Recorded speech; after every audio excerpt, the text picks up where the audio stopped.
ቴዲ አዋሳ መካሪው ነበርኩ። ሲመጣ እኔ ነበርኩ አለ ፖለቲካ ማወያዩ ካስታወስክ እኔ አቆምኩና በስልክ ከቴዲ አዋሳና ቴዲ ቢኬ አዋሳን ታውቃለህ?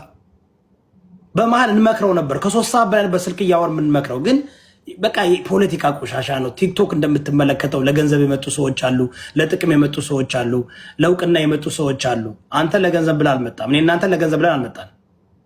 ለውቅና ብለን ለመወደድም ብለን አልመጣም። ለመወደድ ከፈለክ በዚህ መንገድ አለ የምትሄደው እና ኤኒዌይ አሁን ግን ሳየው አልፎ እኔ እናንተ ብቻ ነው የቀረ ነው። ከሳሾች እኮ የሉ አይደል? ጠፍተዋል እኮ እንዳሉ የሉ። የት አሉ? አሜሪካ ነው ያለው። አሜሪካ እኮ በእንደዚህ አይነት ጉዳይ እንዴት ፌክ ዶክሜንት አመጣ ምናምን ውሰዳ። በቃ ኮርት መውሰድ እኮ ነው። አሜሪካ ተቀምጠን እንደ ኢትዮጵያ የምናስብ ከሆነ ግን ጨርሰናል። እግዚአብሔር ይመስገን።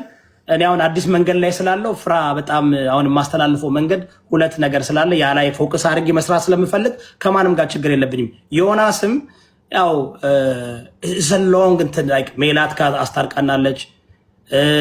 ማን ነው አንተ ራሱ ታስታውሳለህ? እንዲያውም ፕሌን ላይ ነበር ከዛን ጊዜ አነጋግረን እሱ እውነተኛ ፕሌን ነበር አነጋግረን እየገባ ነበር። እንዲያውም አሳይታል። ታስታውሳለህ?